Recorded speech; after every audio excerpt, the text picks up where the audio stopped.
जीवन ना तो भविष्य में है और ना ही अतीत में है। जीवन तो केवल इस पल में है। इसी पल का अनुभव ही जीवन है, जिसे अकेले में रोकर चुप होना और अपना दर्द छुपाना आता है। वो इंसान आज दुनिया में सबसे ताकतवर है। मनुष्य को अपने कर्मों के संभावित परिणामों से प्राप्त होने वाली विजय या पराजय, लाभ या हानि, प्रसन्नता या दुख इत्यादि के बारे में सोचकर चिंता से ग्रसित नहीं होना चाहिए। मनुष्य का जीवन केवल उसके कर्मों पर चलता है।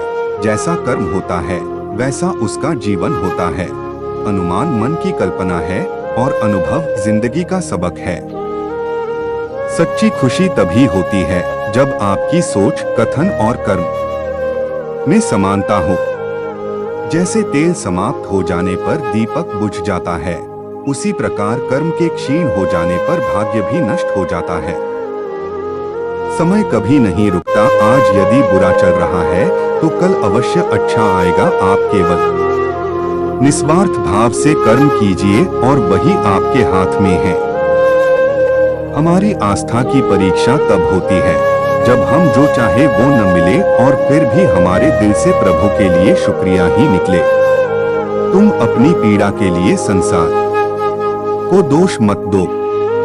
अपने मन को समझाओ, तुम्हारे मन का परिवर्तन ही तुम्हारे दुखों का अंत है। तुम अपनी पीड़ा के लिए संसार को दोष मत दो। अपने मन को समझाओ, तुम्हारे मन का परिवर्तन ही तुम्हारे दुखों का अंत है। लोग कहते हैं अपनों के आगे झुक जाना चाहिए, किंतु सच बात तो यह है जो अपने होते हैं वह कभी झुकने नहीं देते।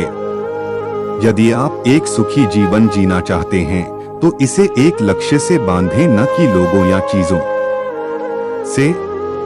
जीवन साइकिल चलाने जैसा है।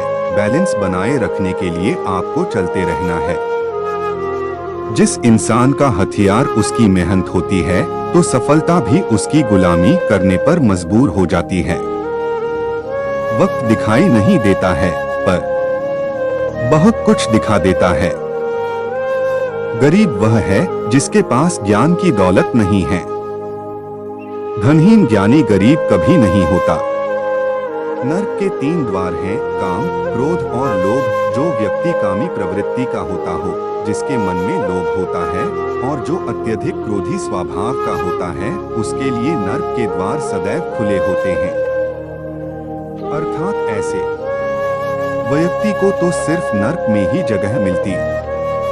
भगवान श्री कृष्ण जी ने गीता उपदेश में कहा है कि मनुष्य को केवल कर्म पर ही अपने ध्यान को केंद्रित रखना चाहिए, न कि कर्म से प्राप्त होने वाले फल की लालसा या लोभ रखना चाहिए। यह लोभ मनुष्य को उसके कर्म से मन और ध्यान दोनों ही भंग कर देते हैं तथा मनुष्य को केवल और केवल असफलता प्राप्त होता है। यदि असफल होने से बचाना है तो सिर्फ कर्म करो, फल देना श्री कृष्ण के हाथ में है। फल की अभिलाषा छोड़कर कर्म करने वाला पुरुष ही अपने जीवन को सफल बनाता है।